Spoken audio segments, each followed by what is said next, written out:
Welcome to Make the Shift podcast. I'm Destiny Berman, a model marketer and a course launch strategist. After 15 years of leading large-scale marketing campaigns in Silicon Valley, I left my corporate life when I realized I had a deeper calling. Now I help teachers and entrepreneurs just like you make that life-changing shift from offline to online in order to create the business and life they've always wanted. This podcast will give you the roadmap and the inspiration you want and need to scale your life's work by launching digital courses and online schools. The world needs what you have to offer. It's time to make your specialty your destiny. Are you ready to make the shift? Let's go.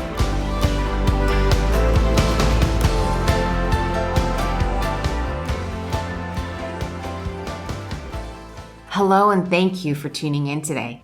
I have a special episode just for you, and this includes content from a recent live training we just held. There were breakthroughs and ahas and tears and laughter. I wanted to share some of it with you.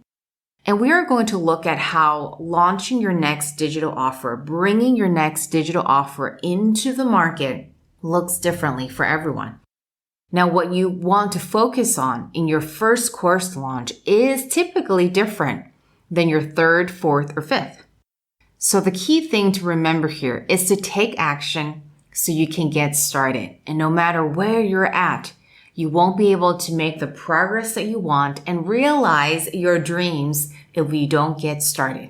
We can't evolve if we don't get started.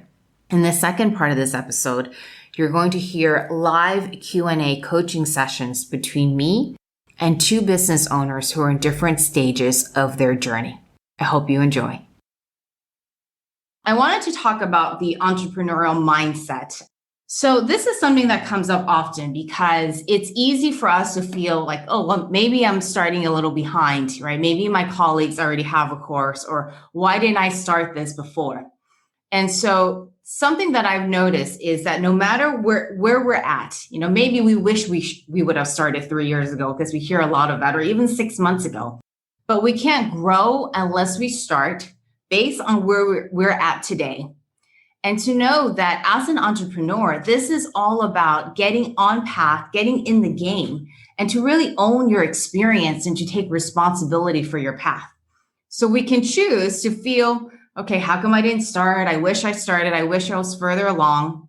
Or we can choose, look, no matter what, here we are. We can make a lot of progress and we can learn and take a lot of actions. And so how can we own our results, creating micro wins and making progress? So this launch process that I'll be walking you through today has taken my clients who started with zero in their online education arm of the business to 6-7 figures a year, including our own. So while this process has different learning paths and has customizable paths and approaches, it will help you grow your business if you are engaged with it, if you're learning, and if you're applying it for yourself. Everyone ends up with adaptations and experimentations to their path, and there's no way around it because we're all different and we're working with different set of assets. And this framework, this what I'm calling the class system, has been applied to different kinds of businesses, and then people are making it their own. Okay, so let's talk about earlier stage. For those who are just getting the business off the ground, I wanted to touch on the key points because these questions come up all the time. If you're getting a business off the ground, top question, do I need a website? Answer is no, because when you're launching, we're driving people to what we're calling opt-in pages, signing up for your freebie, signing up for your webinar. Is it necessary to pull together a 3-page website over time, especially if you're running Facebook ads or Instagram ads and people are checking you out? Sure. But the nice thing is that all the tools these days, whether it's Lead Pages or Kajabi, where you're building out your opt-in pages, the landing pages asking people for their name and email address, all now have simple website tool builders that you can literally get out a 3-page website in a matter of hours. And I'm not exaggerating, super simple. So you do not need a website. And my recommendation is to not spend all your creative energy in the beginning and resources and money on a website, because that is not necessary to be successful. And I have examples, enough examples that I think it's true, that where we have driven multi-six-figure launches without a website. You want clear messaging, and we'll talk about the right offer and the right people and the right timing, but you don't need a website. The other thing is organic versus paid. If you're getting your business off the ground, what I often see is that we spend all this time posting on social media. And that's not a bad thing because driving organic visibility is important. But you're going to need and want to leverage paid advertising to get your list off the ground and to build your list. But the point is that if you spend all your time just posting organic without any strategy, it's going to be very hard to get you to lift off. Whereas if you start to invest in paid advertising, even $10 a day, you will start to build your list, and then you supplement that with organic visibility, and that will help. So this is one of the biggest misses. I just want to call that out, because if you're stuck in this stage, we would like to help you get out of it. Okay. Now, in terms of getting into action and what to focus on, what you do want to focus on is how can you get to revenue? And so we like to call this a validation phase and process where, okay, how can I build my list? And then from that list, how can I start to bring on one-on-one clients? And how can I test my course idea with a paid workshop? And this paid workshop is so valuable because even if you have 10 people inside your paid workshop of $37, you now get real people that you get to interact with and you get to test. So by no means am I saying that you're not offering value exchange for that. But, I can think of countless examples where someone comes to me, some folks are established, some folks are not. And I was just sharing this example the other day, but when this one colleague who has an audience, he had all these great ideas about the courses he wanted to launch. And so he was reaching out to me and he wanted my input. And I said, look, you're lost between 3 or 4 different creative ideas. They all sound great. Why don't you validate this with a paid workshop? And I think he had 12 people inside his paid workshop. It went great, learned so much. And he called me up and he said, gosh, I realized that the offer I thought I wanted to launch looked completely different. And the audience I wanted to serve was different from what I thought. And thank God he did that, because can you imagine if he went through the whole process of creating the course and it wasn't the course that he wanted to do? So the paid workshop works really well if you're willing to go into that effort and slow down that course launch just a little bit. And then what he did was he ended up going to launch another paid workshop. I think he got 15 people in that, 15, 17 people. And that validated his idea. And so then he went to build from there.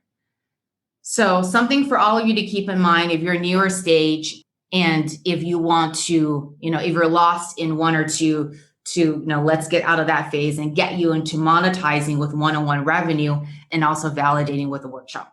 The last piece for earlier stage folks that I want to speak to is audience building versus list building. So audience building is posting organically, putting up videos, and people are watching your videos.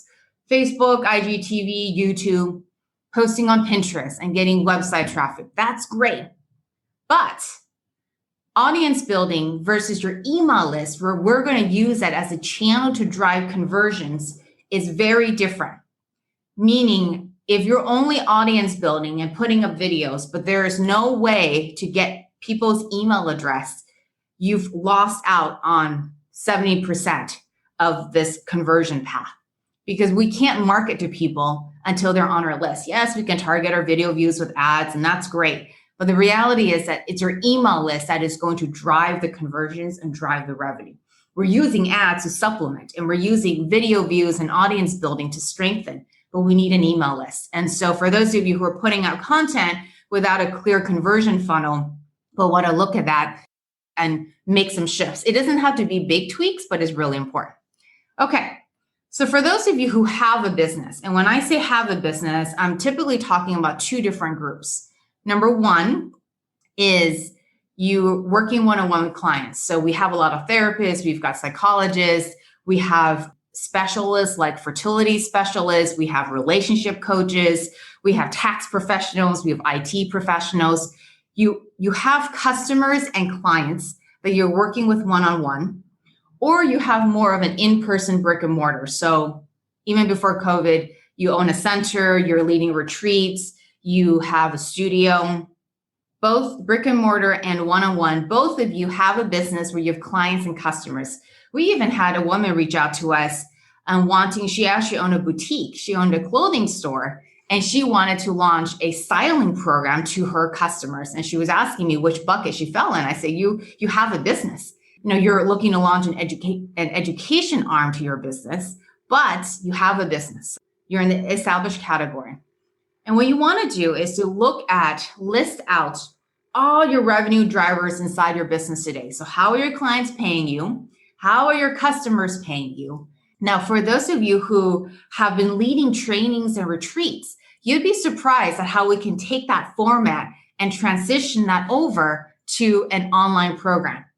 Even if we think that we can't take the retreat format, I've helped countless of clients take 3-day retreats, 5-day retreats, 5-day immersions, and turn that into an online format.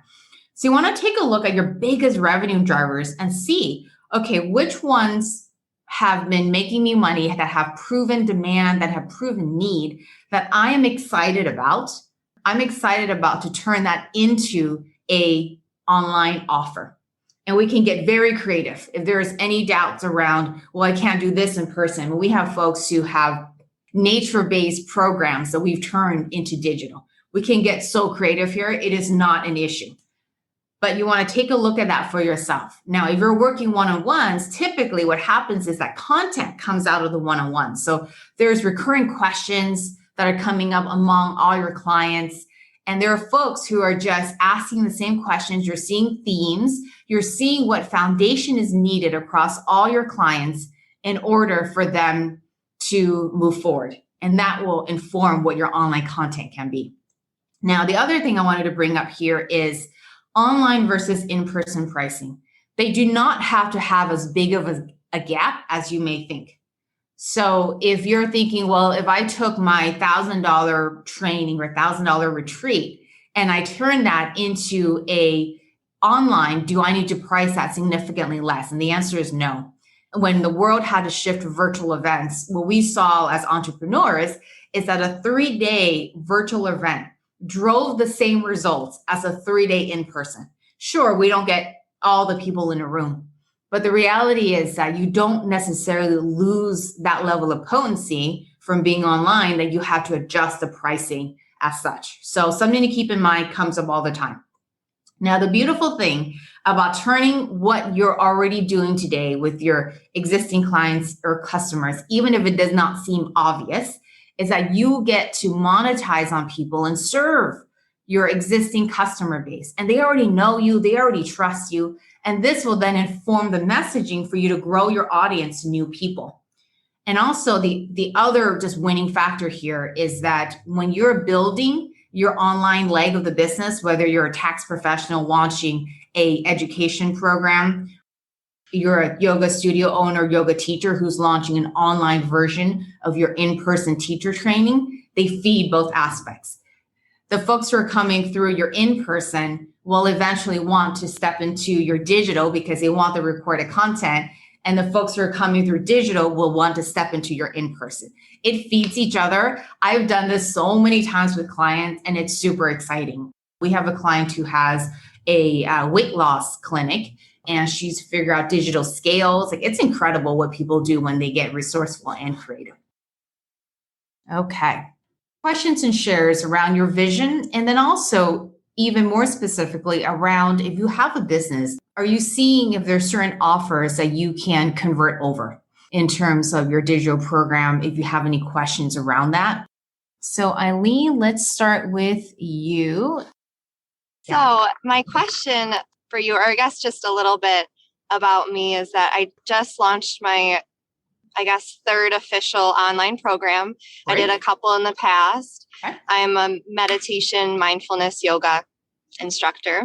And I did a meditation series and then a Foundations of Yoga workshop online. I ran about 50 to 100 people all within all of those. But now I'm currently launching a 12-week program called The Inward Journey. And I'm already seeing and learning and realizing that I could pull different do the upscale and the downscale or sell with those. But my question really is just about, email list I have about like 100 people only, and I do have a lot of people I connect with online. But once we have the email list, what do we do with that then? What is your suggestion? Yeah. So once you have their email list, we want to be nurturing them and priming them to buy. Once they're on your list, if you have a launch coming up, that will set direction in terms of what content you want to be priming them with and to be providing value. It sounds like a lot of the people on your list know, they already know you. Yes, You're not cold people coming from an ad that you have to do heavier warm up. exactly. Yeah, they're like 100 people that I actually know and like engage with and have conversations with. Got it. And the previous program launches, how many enrollments did you say were in each launch? So I had about, for the Foundations of Yoga workshop, I had about 20 in each, and it just was like consistently about 20 in three of those. And then I did a mini 6-week like inward journey meditation series, and I had 26 people in one, and then the second one was 15.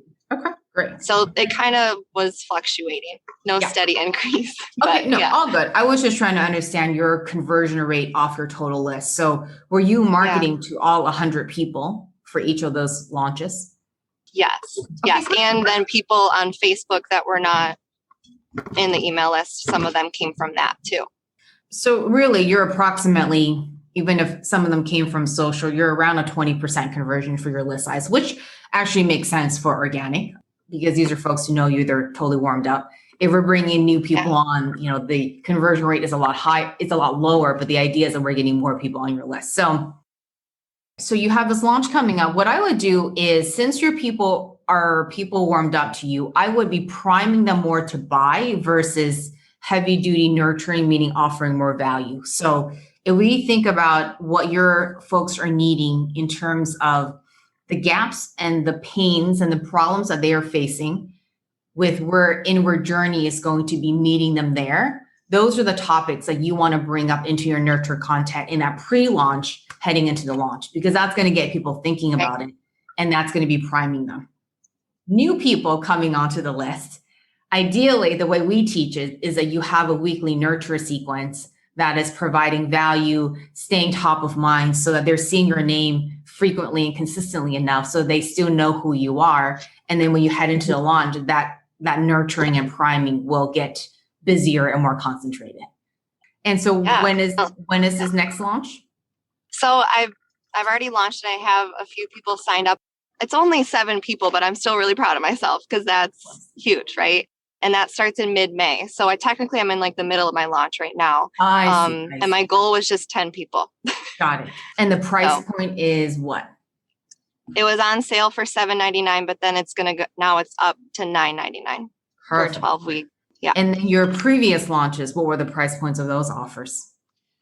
Those were the Foundations of Yoga workshop was only $150, and then the meditation series, you're gonna freak out. It was only $99. So definitely different, but yeah. Okay, so here's what I would do since you're in the middle of your launch. You have about 20 people, so you have 75 people that have already bought from you at a lower price point. And now you're selling a $700 to $1,000 price point. I would focus on seeing if you can convert any of the past customers into this bigger program, because that would be an unofficial upsell, even if you didn't go into it thinking about it that way. Because they've already bought from you. They already know you. You could give them some type of alumni discount. So it's pretty much like the only time I'll do discounting really, outside of like special events and like alumni. But is there any reason why you can't focus on moving them up into what I see this as more of an upsell? Yeah, I have reached out and sent out an email, but I didn't say anything about a code or coupon, and I did do like a mass email, and I think there is something to like reaching out to them individually. So, and I would plan on a series of launch emails. Okay. All right. Because one email isn't enough. And anyone who's gone through this, it's like the open rates, the click-through rates, you have to be willing to launch a series of emails. Do success stories. You have examples of folks who can do success stories, share testimonials. And then I think you could have a really great launch if you focus on optimizing the people who've already bought from you and they're excited. Yeah. Okay. Sounds great. Great. Thank you so much. You're welcome. All right. So let's see, Maria, why don't I bring you up? Hi, Maria. Hi. So I'm sorry if I'm like asking something that might be really low level compared to a lot of people in my class. Not at all. But my question is, I feel like I'm at the pre-course phase in the sense that I'm still trying to clarify my niche.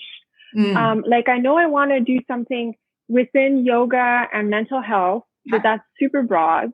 And then I'm kind of stuck on like, where do I go from there? Yeah. And even if it falls outside the scope of your course, maybe you can send me to other resources or, but I would just appreciate anything because like, I just feel like I'm so stuck there.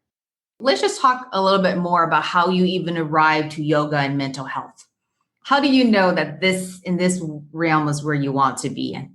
Well, two things. I mean, one is I'm going through a career transition. I was working in aviation and I just finished a PhD in the arts and realizing that both those paths are kind of dead at this point in terms of career prospects. Okay. But yoga has always been, and meditation have been like these really important things in my life that like helped me get through so much. And I used to love teaching yoga, even though I stopped a few years ago because of just busyness. So I just want to kind of like find a way to bring the medicine that was so important to me to other people. Got it. Okay, great. Have you done any one-on-one work at all, or are you like literally from scratch off the ground? Any one-on-one clients in this area? Not really. I used to do Thai yoga massage, and I had one-on-one clients for Thai yoga massage, but that was like a very long time ago. And then I haven't done one-on-one work. I'm also studying to become a psychotherapist, although I'm not licensed yet. So great. Great. Okay, perfect. And do you have an email list, or is that also from scratch at this point?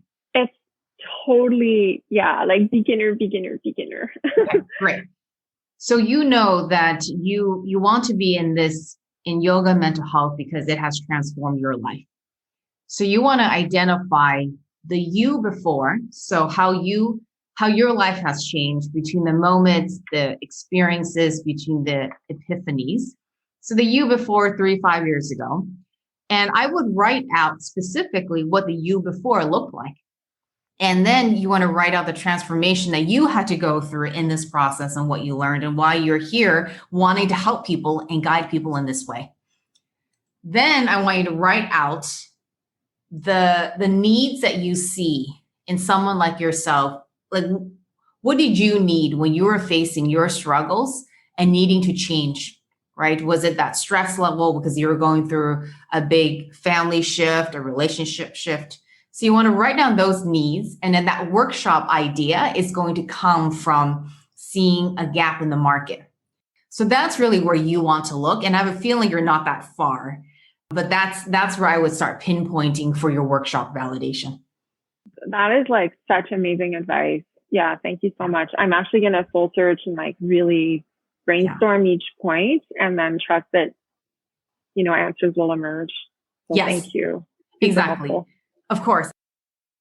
I hope you've enjoyed today's episode. If you want to connect deeper with us and get more live hot seats coaching with me, join our Facebook group, The Skinny Launch Lab. Thank you so much for joining me today. All the resources and action items mentioned in this episode can be found at destinyberman.com/podcast. To continue the conversation, join me in my Facebook group, The Skinny Launch Lab. And if you're loving this episode, do me a favor and share it with a friend. Until next week, your destiny awaits. Bye for now.